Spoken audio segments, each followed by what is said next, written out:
The monarch as an inventor began when His Majesty was residing at Villa Watana in Lausanne, Switzerland, where he set his heart on inventing his own toys.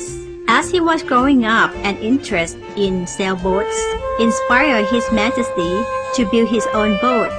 The first one was named Rajapatan, an international-style enterprise type completed on December 6, 1964.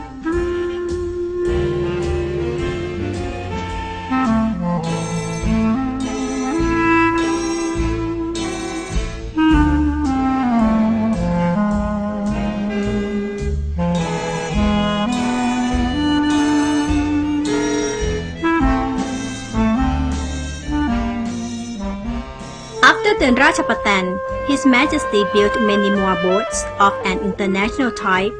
In the year 1966, he designed and built a moth-type sailboat, better known to the Thai as Rua Mot or ant boat, followed by a supermod and a micromod consecutively. His Majesty has become a role model for Thai inventors who follow in his footsteps in scientific endeavors in furtherance of the country's sufficiency economy goals.